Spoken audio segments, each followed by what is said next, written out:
Baghdad کے مشہور بازار میں ہر طرف چہل پہل تھی۔ دکانیں کھلی تھیں، سوداگر آوازیں لگا رہے تھے اور لوگ خریداری میں مصروف تھے۔ مگر آج گرمی بہت شدید تھی اور بازار میں لوگ پسینے میں شرابور ہو رہے تھے۔ بازار کے درمیان میں ایک بڑی گھڑے والی دکان تھی جہاں علی نامی پانی فروش کھڑا تھا۔ اس کے پاس ٹھنڈے پانی کے بڑے مٹکے تھے اور وہ اونچی آواز میں کہہ رہا تھا، ٹھنڈا پانی صرف 2 درہم میں، زیادہ ٹھنڈا چاہیے تو 5 درہم دو۔ دوستو، ویڈیو میں آگے بڑھنے سے پہلے جیسا کہ آپ سکرین پر دیکھ رہے ہوں گے کہ بہت سارے لوگ ہمارے چینل کو سبسکرائب کیے بنا ہی چلے جاتے ہیں۔ آپ سے گزارش ہے کہ ہمارے چینل کو ضرور سبسکرائب کریں تاکہ ہم آپ کے لیے مزید ایسی ویڈیوز لے کر آتے رہیں۔ آپ کے تعاون کا شکریہ۔ ہر کوئی پانی خرید رہا تھا، مگر جو غریب پیسے نہ دے سکتا تھا وہ علی کے پاس سے مایوس ہو کر چلا جاتا۔ ایک کمزور بوڑھا شخص آیا اور کانپتی آواز میں بولا، بیٹا، اللہ کے نام پر ایک گھونٹ پانی دے دو۔ علی نے ترش لہجے میں جواب دیا، پیسے دو ورنہ آگے بڑھ جاؤ بوڑھے میاں، یہاں خیرات نہیں بٹتی۔ بوڑھا افسوس سے چل دیا اور علی کہکا لگا کر اس کا مذاق اڑانے لگا کہ کس کس طرح کے لوگ اس دنیا میں ہیں جن کے پاس پیسے نہیں ہیں اور پھر بھی بھیک مانگتے ہیں۔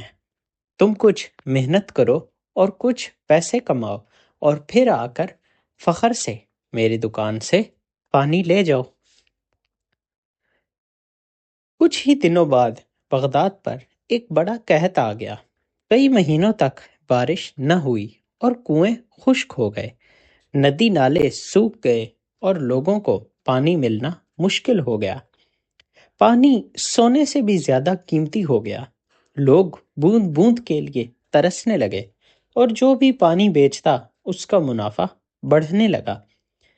علی کے پاس ابھی بھی پانی کا کنواں موجود تھا کیونکہ اس نے پہلے ہی کنویں کی بہت دیکھ بھال کر رکھی تھی۔ اب وہ اپنی لالچ میں مزید بڑھ گیا۔ پہلے 2 درہم میں ملتا تھا جو پانی، اب 10 درہم میں دوں گا، اس نے اعلان کیا۔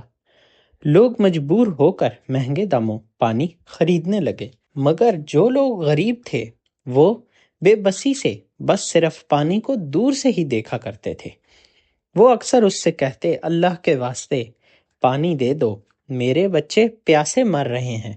ایک عورت نے التجا کی کہ براہ مہربانی مجھے میرے چھوٹے بچے کے لیے پانی کی کچھ بوندیں دے دو تاکہ اس کی زندگی بچ سکے، وہ کئی دنوں کا پیاسا ہے۔ علی نے سختی سے جواب دیا، جاؤ، جب پیسے ہوں تو تب آنا، میں تمہیں کچھ بوندیں نہیں بلکہ ایک گھڑا پانی کا دے دوں گا۔ بیٹا، اس طرح نہ کرو، اللہ تم سے راضی نہیں ہوگا۔ اس بوڑھی ماں نے روتے ہوئے انداز میں علی سے کہا۔ علی نے پھر بھی اس کی ایک بات نہ سنی اور ہنستے ہوئے، پیسے ہی سب کچھ ہوتے ہیں اور پیسوں سے ہی سب کچھ ملتا ہے، یہ بات اس بوڑھی عورت کو کہہ دی۔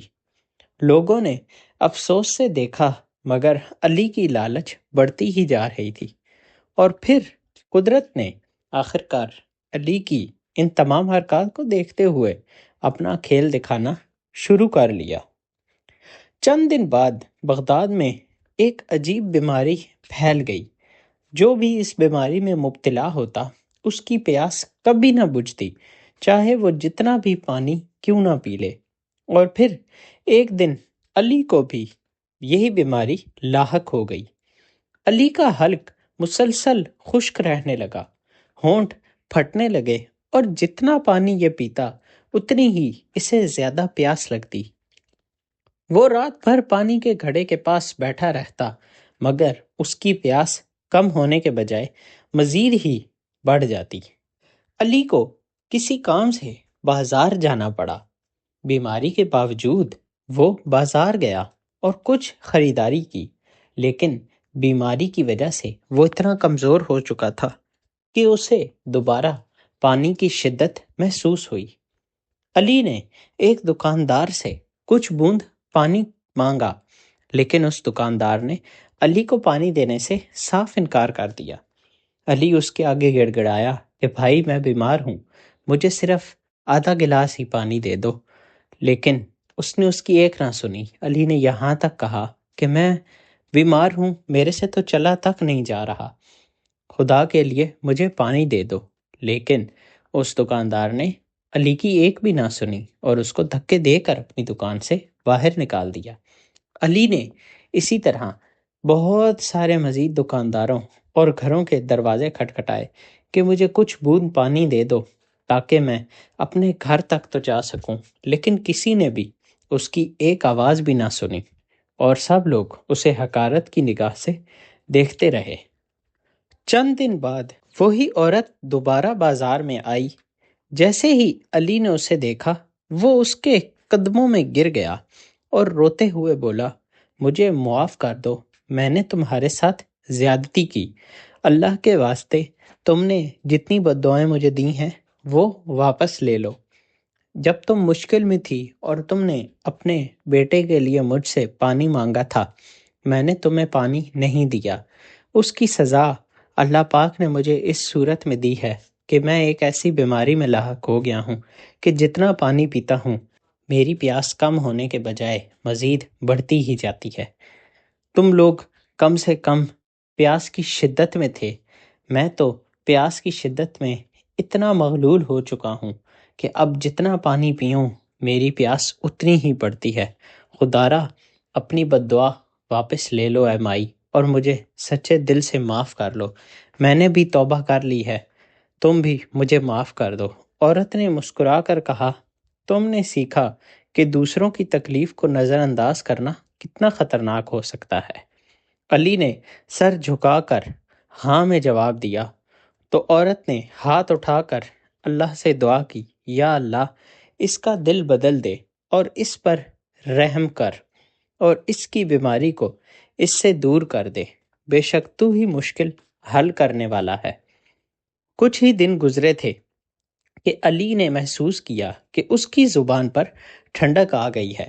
وہ فوراً کھڑا ہوا، ایک گھونٹ پانی پیا اور حیرانی سے پایا کہ اس کی پیاس ختم ہو گئی ہے۔ اللہ نے مجھے معاف کر دیا، اللہ نے مجھے معاف کر دیا، وہ خوشی سے پکارا اور سیدھا اسی عورت کے گھر گیا اور اپنے ساتھ بہت سارے گھڑے ٹھنڈے پانی کے بھی لے گیا۔ اس نے عورت کے گھر میں ٹھنڈا پانی دیا، جس کے بدلے میں عورت نے اسے ڈھیروں دعائیں دیں، اور عورت کا وہ بیٹا جو بیمار تھا اور اسے پانی کی ضرورت بھی تھی، اس نے بھی پانی کو جب دیکھا تو بے حد خوش ہوا۔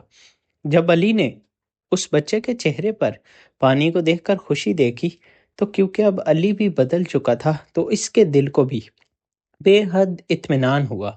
اس دن کے بعد سے علی نے اپنی زندگی بدل لی۔